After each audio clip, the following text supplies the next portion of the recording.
Hello everyone, welcome to Tutoriaholic. I am Rashmi Chaudhary.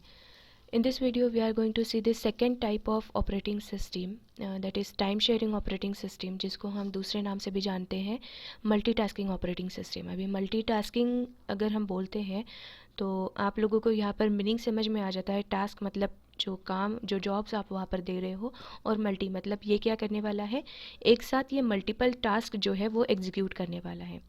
याद रखने के लिए ये नाम से ही आप इसको याद रख सकते हैं कि इस ऑपरेटिंग सिस्टम में क्या होने वाला है, एक साथ ये मल्टीपल टास्क जो है वो परफॉर्म कर सकता है। जैसे कि यहाँ पर मैंने फिगर के थ्रू आप लोगों को बताने की कोशिश की है कि सीपीयू जो है, सीपीयू को ही हम यहाँ पर प्रोसेसर बोलने वाले हैं। मैंने आप लोगों को पिछले वाले सिस्टम में भी, पिछले वाले वीडियो में भी बताया था कि इसको आप सीपीयू बोल सकते हो, प्रोसेसर बोल सकते हो, कई बार इसको मशीन भी कहा जाता है।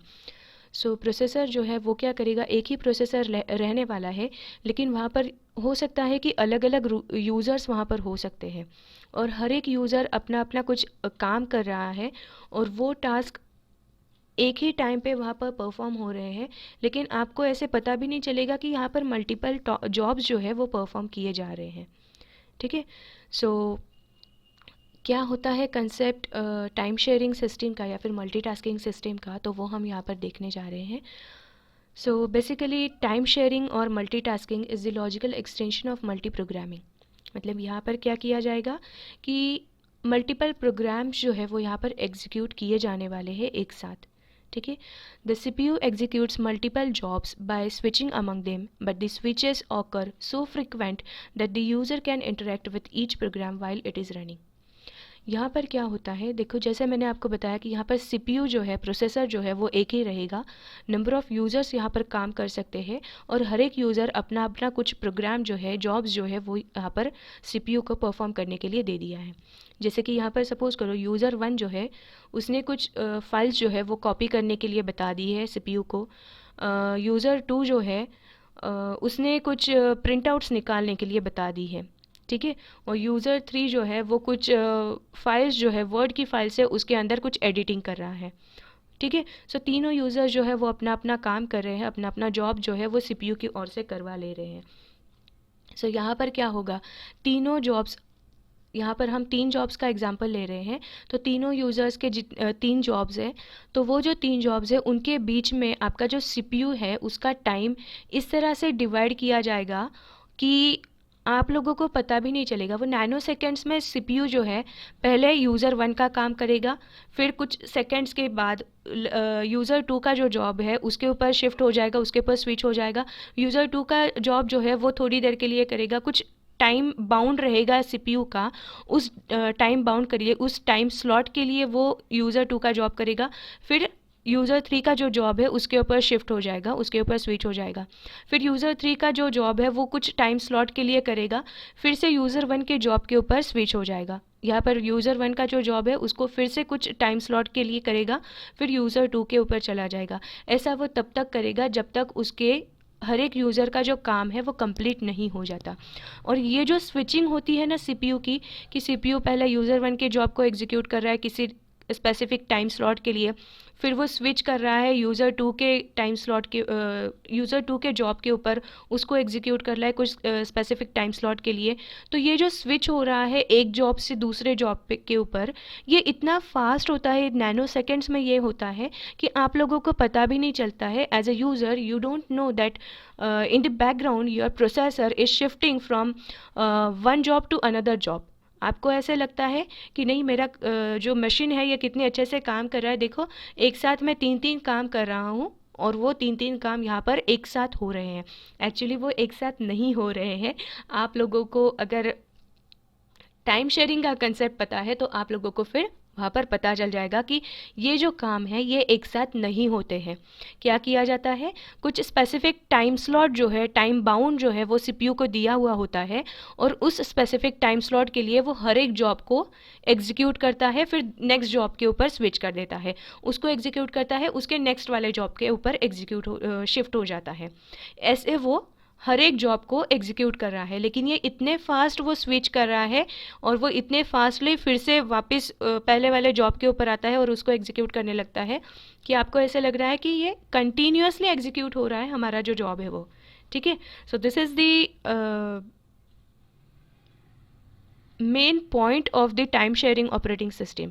यहाँ पर कुछ टाइम बाउंड दिया हुआ था है, जैसे कि CPU बाउंड, यहाँ पर थर्ड पॉइंट में आपको बताया है कि CPU bound is divided into different time slots depending upon the number of users using the system. जो यूज़र्स है, कितने यूज़र्स वहाँ पर उस सिस्टम को यूज़ कर रहे हैं, डिपेंड ऑन दैट वो जो टाइम स्लॉट है आपका CPU का जो बाउंड है उसको डिफरेंट टाइम के ऊपर सेट किया जाता है, और उतने टाइम के लिए वो क्या करता है, हर एक प्रोग्राम को एग्जीक्यूट करता है, नेक्स्ट जॉब के ऊपर स्विच हो जाता है, उसको एग्जीक्यूट करता है, उसके नेक्स्ट जॉब के ऊपर स्विच कर देता है। ठीक है। There must be some CPU scheduling, memory management scheme and synchronization and communication scheme. अभी अगर आप लोगों को ये सारी चीज़ें करनी है, मतलब एक जॉब से दूसरे जॉब पे स्विच होना है, दूसरे से तीसरे पे स्विच होना है, फिर से पहले पे आना है, तो ऐसा अगर आपको करना है तो वहाँ पर मेमोरी मैनेजमेंट आपको लगने वाला है, क्योंकि जैसे ही आप पहला वाले यूज़र का जो जॉब है, कंसिडर करो उसको हम जॉब 1 कह रहे हैं, जॉब 1 को एग्जीक्यूट कर रहे हैं, सपोज करो 2 नैनो सेकेंड्स के लिए। ठीक है, 2 नैनो सेकेंड्स के लिए आप जॉब 1 को एग्जीक्यूट कर रहे हो, तो यहाँ पर टाइम स्लॉट कितना हो जाता है, 2 नैनो सेकेंड्स।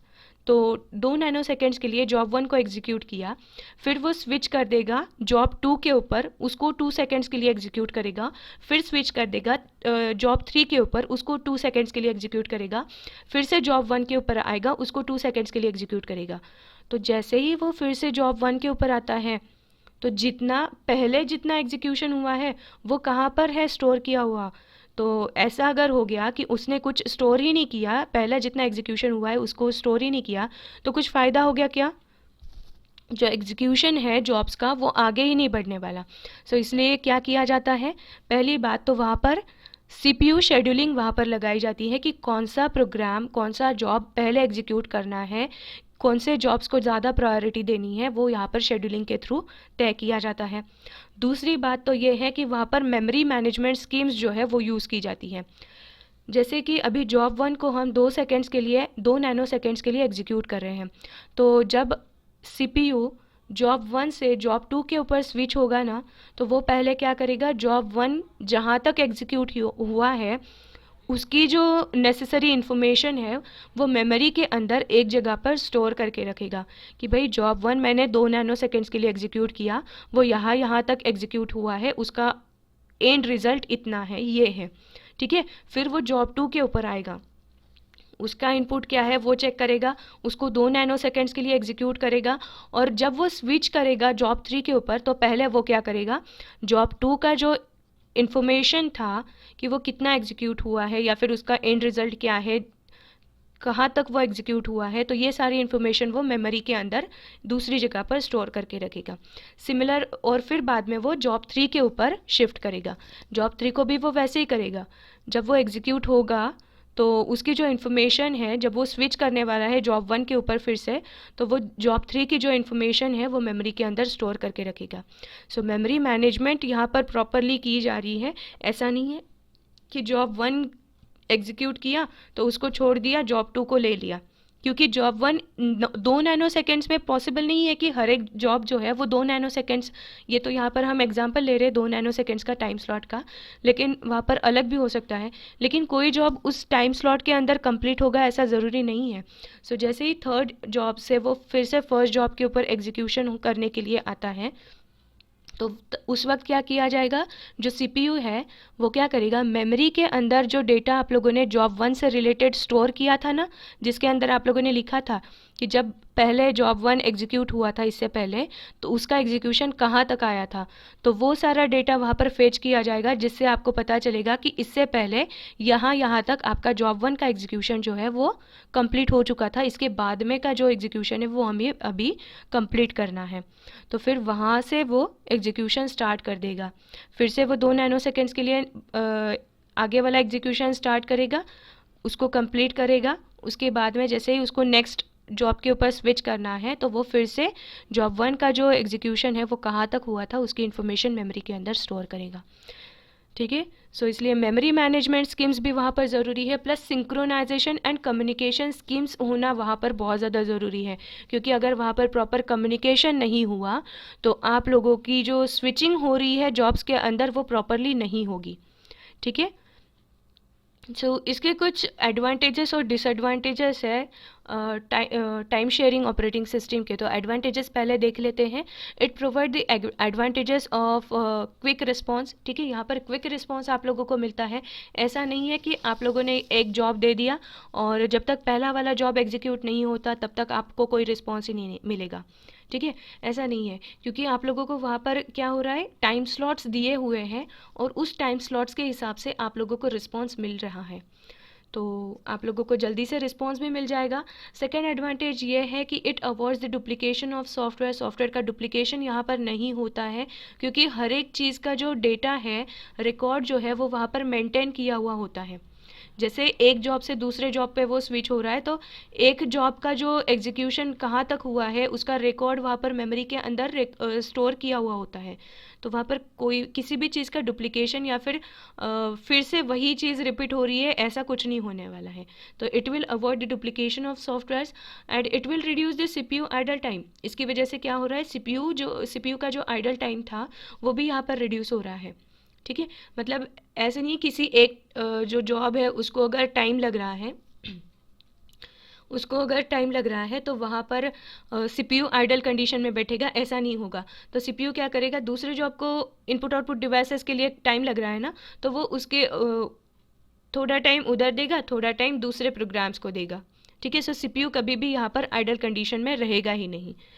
तो these are the advantages, and there are some disadvantages of time sharing और multitasking system, like problem of reliability। ये कितनी रिलायबल है ये डिपेंड करता है कि आप कितने अच्छे से यहाँ पर प्रोग्राम्स का स्विचिंग जो है वो एग्जीक्यूट कर रहे हो।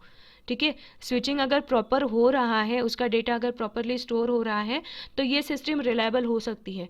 लेकिन अगर वहाँ पर स्विचिंग प्रॉपर नहीं हो रहा है या फिर जो डेटा है उसका स्टोरिंग कम्युनिकेशन आपका प्रॉपर नहीं हो रहा है, स्कीम्स आप लोगों ने प्रॉपर यूज़ नहीं की है, तो वहाँ पर रिलायबिलिटी का प्रॉब्लम हो सकता है। सेकेंड प्रॉब्लम ये हो सकता है कि question of security and integrity of user programs and data. आपका जो यूज़र प्रोग्राम है, जो डेटा है, उसकी सिक्योरिटी और इंटीग्रिटी का क्वेश्चन यहाँ पर आ सकता है कि आप यहाँ पर सिक्योरिटी प्रोवाइड कर सकते हो या नहीं यूज़र के प्रोग्राम और डेटा को। ठीक है, और थर्ड जो डिसएडवांटेज है इस सिस्टम का वो है डेटा कम्युनिकेशन का प्रॉब्लम। ठीक है, आप डेटा कम्युनिकेशन किस तरह से करते हो, और डेटा कम्युनिकेशन करने में ही वहाँ पर बहुत समय जो है वो चला जाएगा, तो वो एक प्रॉब्लम यहाँ पर आप लोगों को फेस करना पड़ता है। So these are the 3 disadvantages of time sharing operating system, and that's all for today's video. In this video we have seen the concept of time sharing operating system, that is multitasking operating system, and advantages and disadvantages of this system. Okay, so that's all for today's video. See you in the next video.